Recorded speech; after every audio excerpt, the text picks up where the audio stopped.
Today's scripture comes from Genesis chapter 18, the first 8 verses.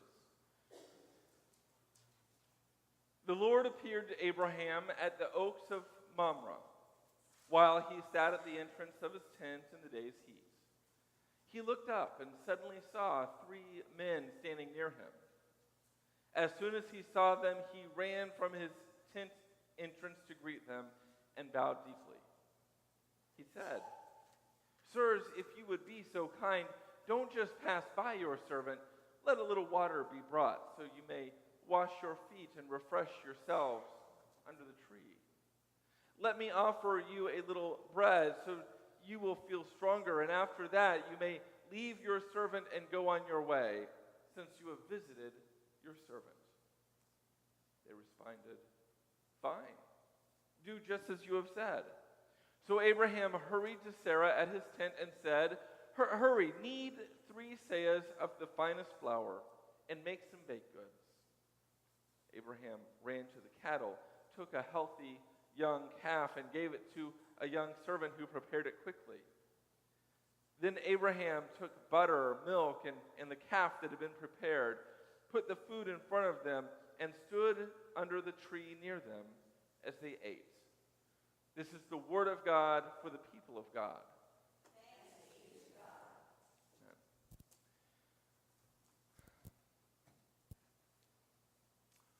We live in a world where there is almost certainly anxiety between me and the other.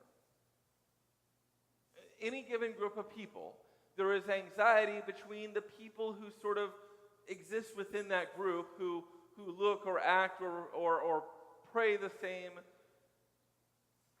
and the people who are different. In the ancient world, that was the Israelite religion versus other religious groups.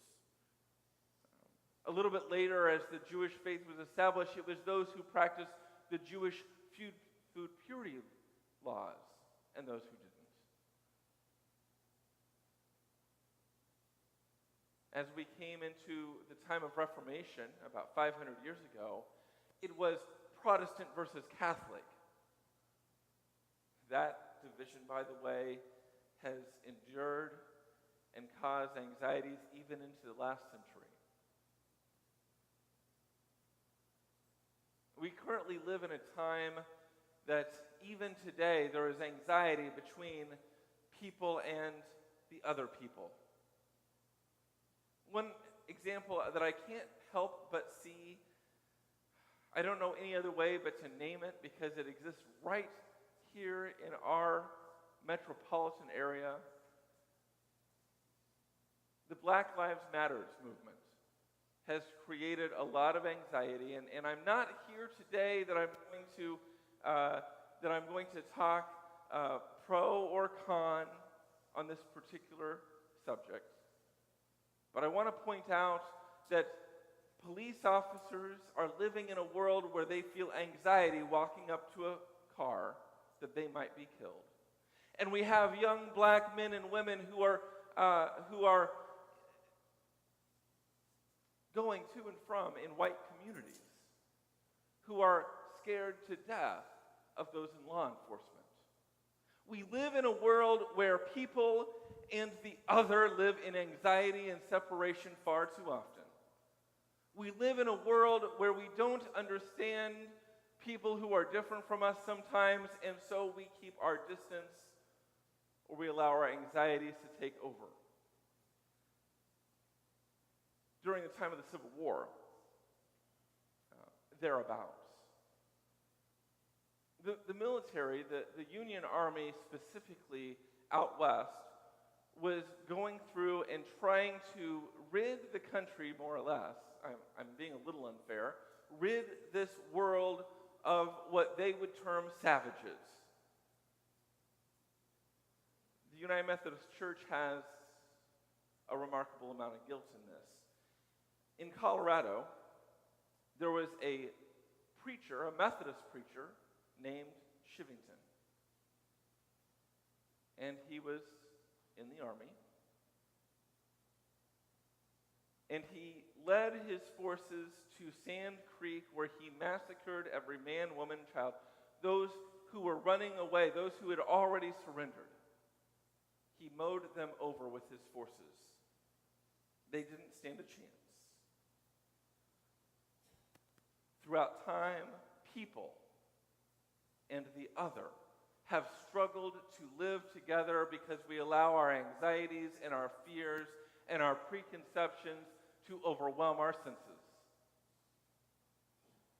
Now, if this is the case in the modern era, if this is the case in the recent past, if this is the case through the Reformation and into the ancient world, then how much worse must it have been for a man named Abraham and his wife named Sarah? They stood there at their campsite. This is a nomadic people. Here is Abraham and Sarah. They have set up their household. All that they own is right there. Abraham is sitting at the entrance, probably, by the way, to maintain a vigilant watch that anyone who would approach, he would have his eye on them. And three strangers, suddenly, when he looks up, are right there. I share these other stories because I want you to take a moment to consider that in an ancient world, where there are roving bands that come from place to place killing people.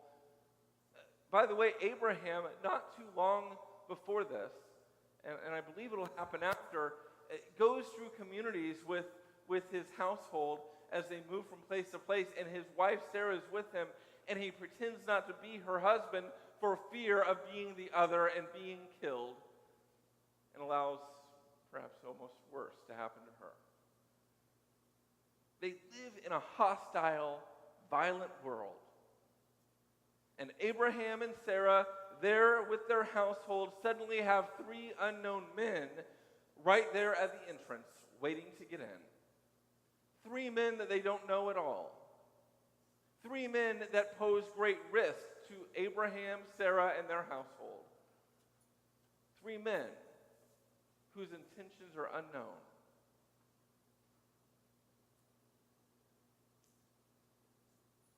The problem that Abraham faces, and he faces a serious problem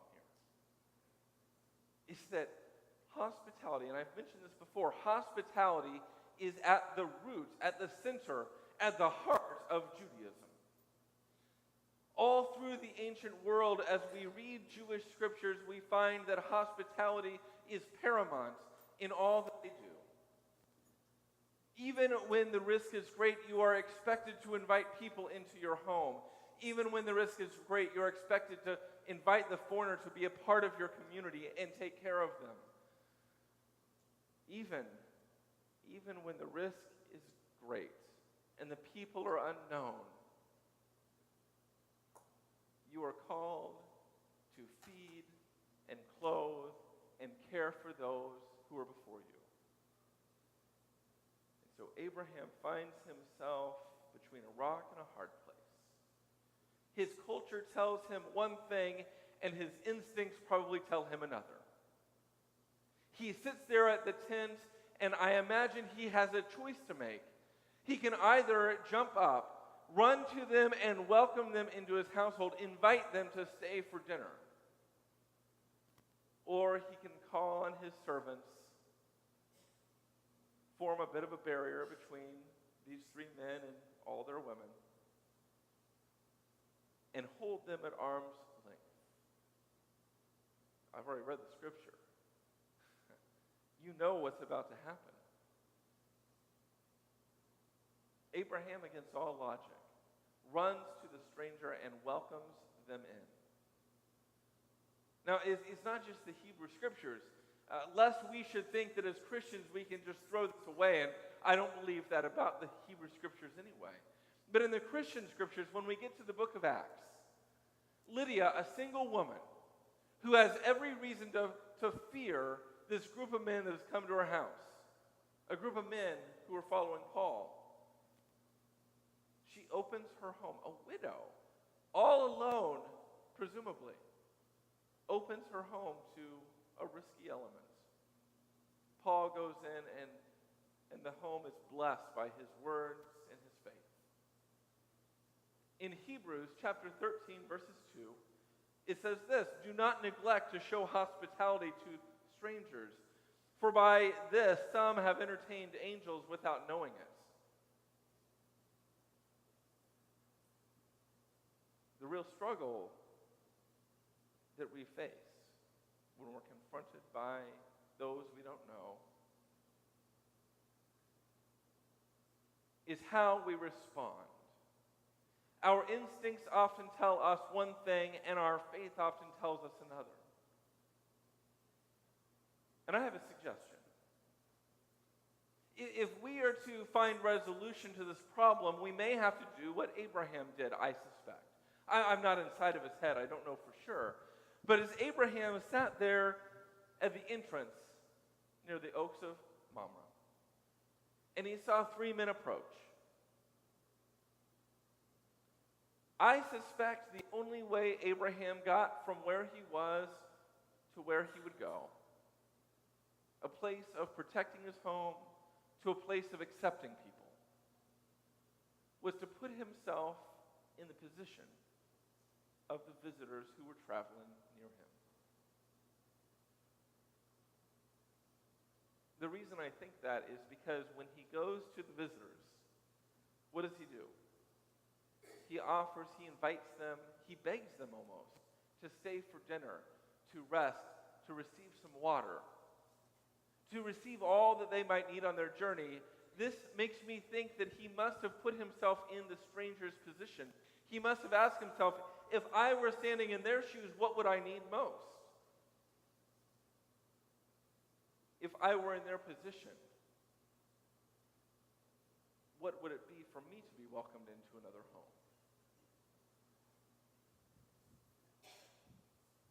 I believe that when we put ourselves in another person's shoes, even people radically different from us, when we try to understand the world from their viewpoints, I'm really risking things, but to go back to my first example, what happens when young people in the city put themselves, and by the way, I'm talking about people of all different races and creeds. When young people who are marching in protest or driving about or perhaps coming face to face with the police, what happens when they put themselves in the shoes of the police officer? And conversely, by the way, we can't do this just one-sided. What happens when the police officer, time and time again, begins putting themselves, and I'm not saying police don't do this, and I'm not saying that young people don't do this, I'm just saying what happens when we do this more and more. What happens when we start looking at the world through the other person's lens?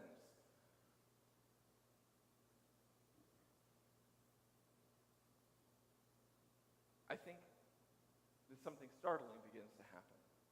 At least it happens when I try and look at the world through other people's worldview. A time comes when we are no longer able to dehumanize those who are different from us.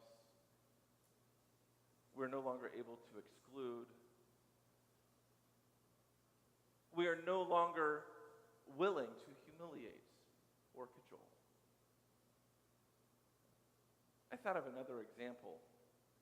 Because I don't want this just to be about social issues of the church reacting to society. I want this to be tangible. I'm getting there, I promise. There's a whole world of people who are not here on Sunday morning, not in any church on Sunday morning. And I suspect that there are things that get in the way of people, those in the church, going through their anxieties for the other people. Queen Victoria. That's a jump. Queen Victoria, my wife tells me, was once hosting dinner. And I mean, when you go to the Queen's house, you do as the Queen does, right? I mean, we all know this. Some of you have probably watched The Crown or other shows about royalty. There is very little lenience when you go into the queen or the king's home to do differently than the king or queen. You stand until they sit. If they're standing, you stand. If they're sitting, you sit. If they laugh, at least at one point you laughed along with them. Queen Victoria was once hosting dinner. And do you all know what the finger bowl is? It's a little bowl of water next to the plate where, especially in the Victorian era, they would dip their fingers before they ate as a sign of cleanliness. Sitting at the table, there were some people who apparently weren't comfortable with table manners, if you will. And one of the people at the table, sitting down, seeing this little bowl, this little saucer of water, picks it up and drinks it. Does anyone know what happens next? Queen Victoria, not wanting her guests to feel othered, not wanting her guests to feel unwelcome, not wanting the person who is supposed to act a certain way in her presence to feel ashamed, undignified, dehumanized, picks up her bowl as well and takes a sip of the finger bowl water.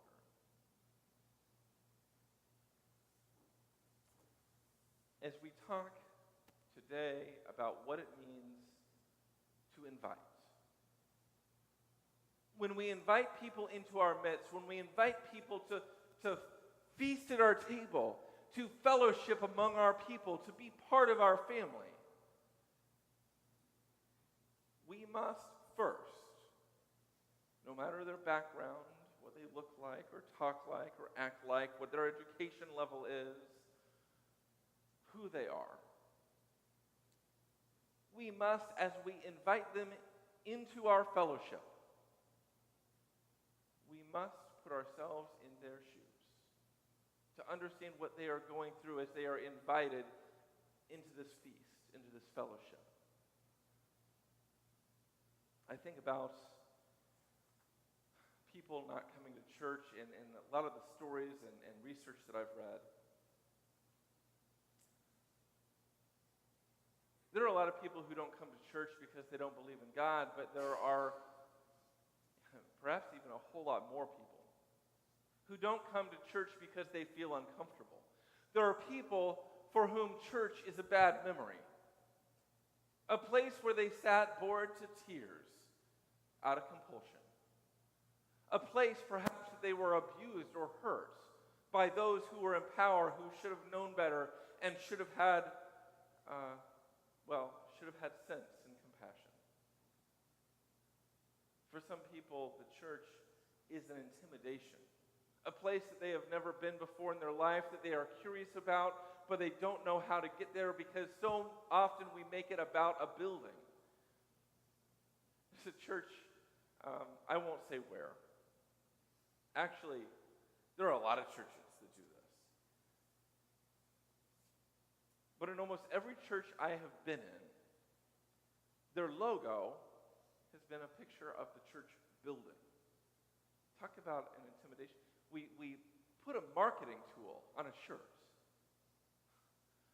only to intimidate people from coming. Anyway, one of the largest churches in the conference, their tall, not just their building, but their tall steeple is their logo. When you see the logo, you think it's about a building. When you walk up to the building and you see what is a massive multi-block complex with darkened stained glass windows and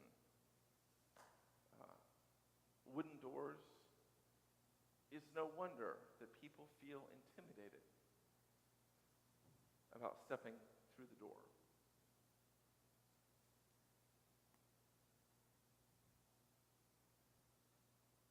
We live in a world where we live in anxieties, one group of people to another.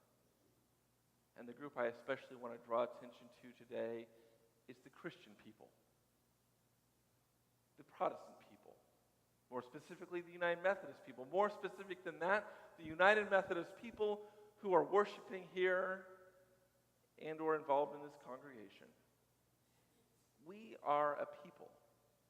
And we may not feel intimidating, but we can be. When people are invited to come to church, their first thoughts may be negative. But perhaps we pick up the finger bowl and we take a sip.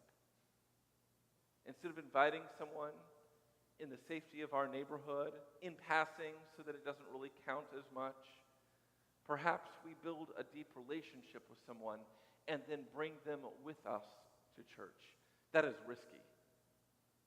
Perhaps we need to drink from the finger bowl. For the young woman or young man who come in with their child and it's screaming during worship, we may not think that there's intimidation or anxiety or discomfort. But for the young couple, there is often a horrifying moment where they feel every eye on them, whether the eyes are on them or not. Perhaps we have to pick up the finger bowl and take a drink. What would it be that when a child is disruptive, we began making a joyful noise as well? That's risky. But when we pick up the finger bowl, when we see the world from the other person's point of view,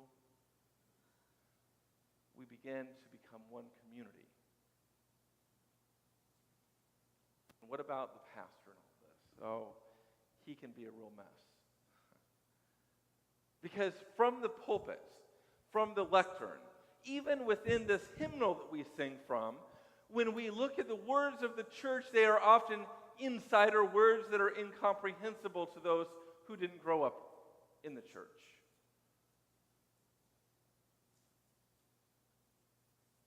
Do we sometimes have to let go of a little of our lofty language and allow the editors to fiddle with the 1968 hymnal to make it into the 1989 hymnal? Add a few new songs for the Faith We Sing or Worship and Song, which we just sang from one of those just a moment ago. Does the pastor begin to rethink his sermons so that his words are on ground level for all to understand and connect with? What happens as a congregation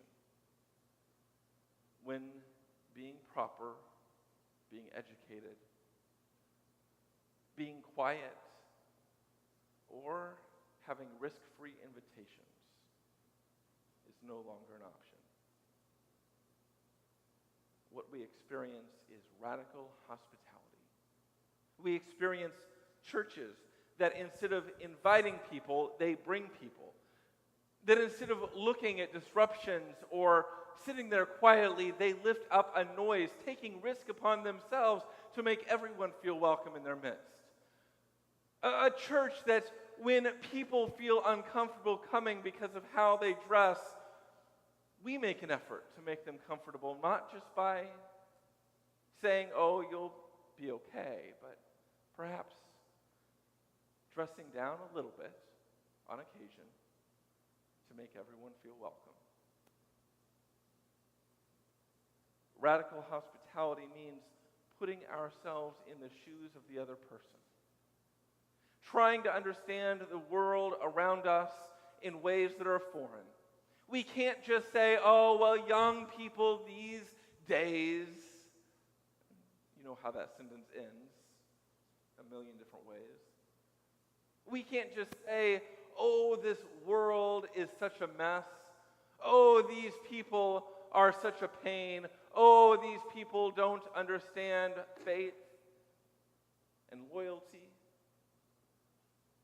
When we are a church of radical hospitality, we can't just other people, but we actually step into their shoes to understand the world that they live in. We try to understand how it is they exist, and then when we invite them in among us, not just in this building, but in our fellowship, to pet blessings, to mission work, the Italian Fest maybe as a group, to a parking lot fundraiser, whatever the case may be. When we invite people among us, when we bring people along with us, when we exert radical hospitality, they stand a chance of becoming part of who we are. When we exert radical hospitality, when we truly put ourselves in the shoes of the other person, and we invite them in a way that they can feel comfortable and loved, the church doesn't have a choice to stay the same completely.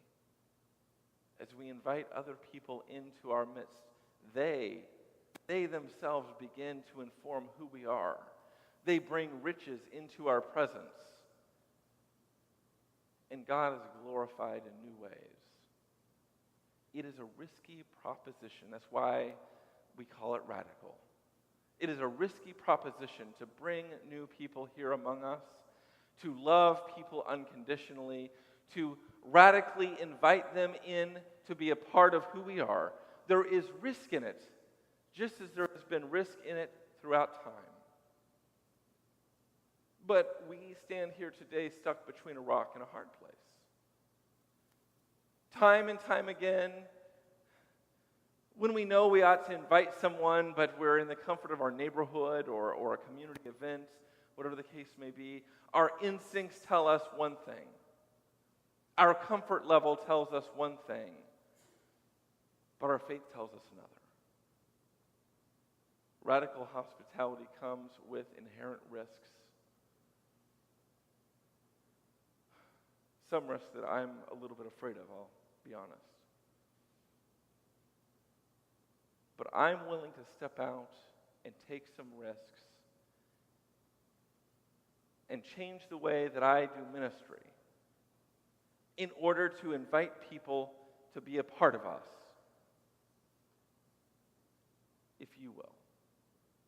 Is that something you all are willing to do? Is that something you all are willing to do?